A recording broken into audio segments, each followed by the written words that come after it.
Assalamualaikum warahmatullahi wabarakatuh. Alhamdulillah kita ketemu lagi di episode yang ke-52 ini. Kita akan membahas syarat cukup di dalam bagaimana kita memahami atau mempersepsi ayat-ayat Al-Quran. Nah, berdasarkan penjelasan di episode yang ke-48, 49 kemarin, kita kan sudah dapat menentukan bahwa syarat syarat perlu yang pertama kemarin itu kan kita katakan syarat perlu yang harus kita miliki, harus kita punyai adalah kita bisa memahami makna-makna dasar daripada Al-Quran yang dalam bentuk Quranan Arabian. Ini adalah syarat perlu. Sedangkan syarat cukup kemarin sudah kita bahas, itu ada 6. Nah, untuk kali ini kita membahas yang pertama dulu, yaitu syarat cukup yang pertama itu adalah semua pemikiran, semua tindakan dan penilaian kita terhadap segala sesuatu itu harus kita tundukkan kepada Al-Quran. Nah, ini kalau kita lihat disampaikan juga oleh Allah pada surah Al-Hajj ayat 54. Di sana Allah menyatakan wa liya'lamal ladzina utul ilma annahul haqqu mir rabbika fayu'minu bihi fatughbita lahu qulubuhum.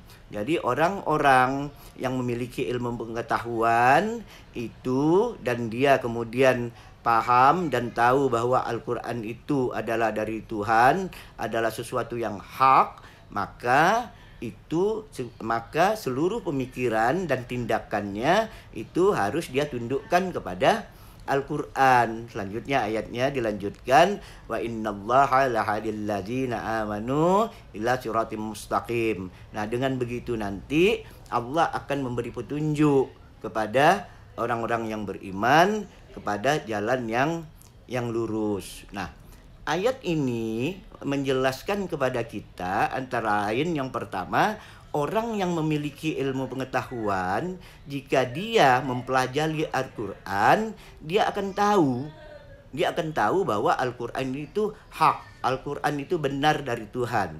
Nah, kemudian dengan itu dia menundukkan seluruh pemikiran yang ada di dalam dirinya itu kepada Al-Quran. Nah, sehingga apa? Dengan demikian itu nanti akan mendapat petunjuk, diberikan Allah petunjuk kepada petunjuk yang lurus, ila siratim mustaqim. Nah, ayat ini menjelaskan juga bahwa ada pemikiran manusia yang otonomnya, di mana dia memiliki pengetahuan.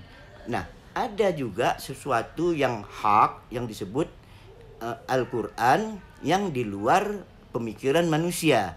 Jadi ada dua adalah sesuatu yang sumbernya di luar pemikiran manusia dan sesuatu yang sumbernya dari dalam pemikiran manusia dengan otonomi yang dimiliki. Nah, yang berasal dari luar pemikiran manusia inilah disebut dengan ad-din, yaitu datangnya dari Allah. Yang berasal dari dalam pemikiran manusia inilah yang disebut dengan al-millah. Tentu saja al-millah ini bisa saja salah, bisa saja benar.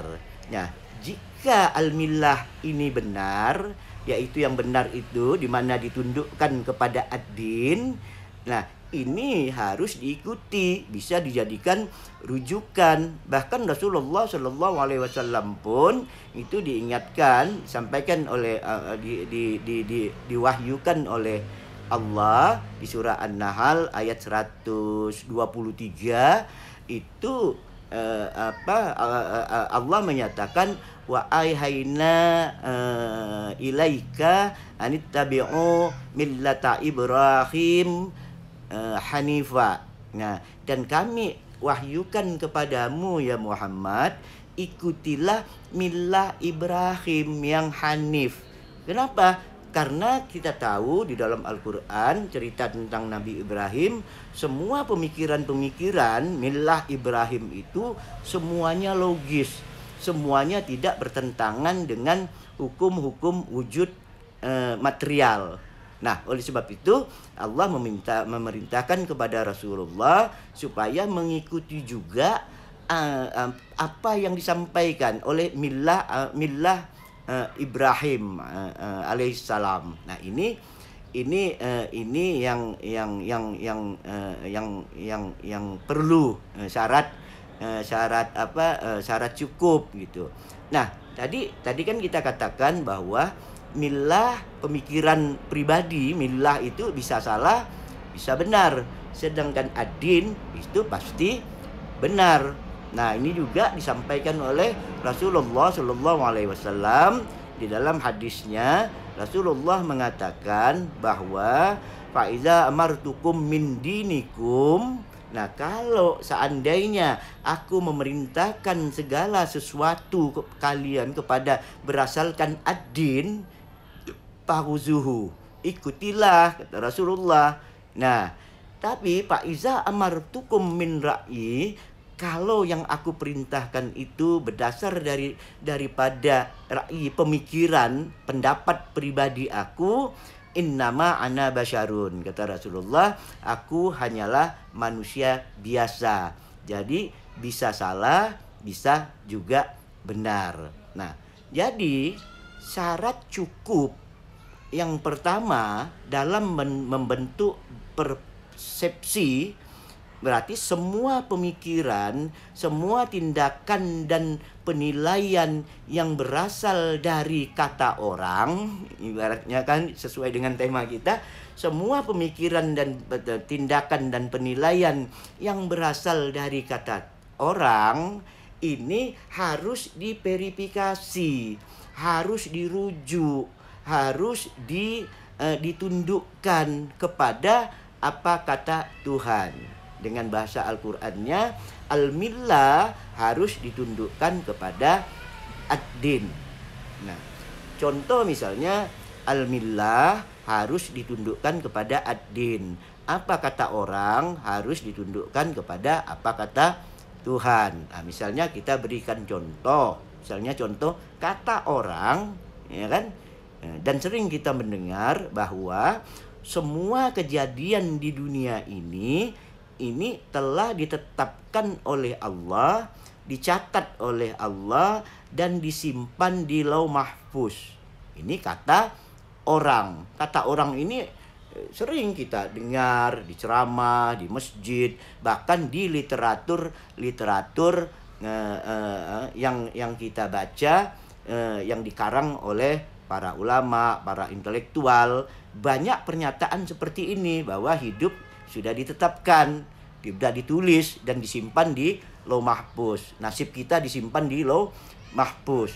Nah, tapi kalau kita lihat kata Tuhan, apa sih yang disimpan di Lauh Mahfuz? Kata Tuhan yang disimpan di Lauh Mahfuz itu adalah Quran Majid, bukan catatan nasib. Nah, ini ada di surah Al-Buruj, kalau nggak salah ayat 20-21. Nah, itu kata Tuhan. Nah, artinya apa? Kita harus tunduk bahwa di Lauh Mahfuz itu tidak ada catatan nasib, tapi yang ada tersimpan Quran Majid. Nah, saya kira cukup sekian bagian 1 ini, syarat cukup yang pertama. Nanti kita akan lanjutkan syarat cukup yang kedua itu apa di dalam kita mempersepsi Al-Quran. Saya kira sampai di sini. Assalamualaikum warahmatullahi wabarakatuh.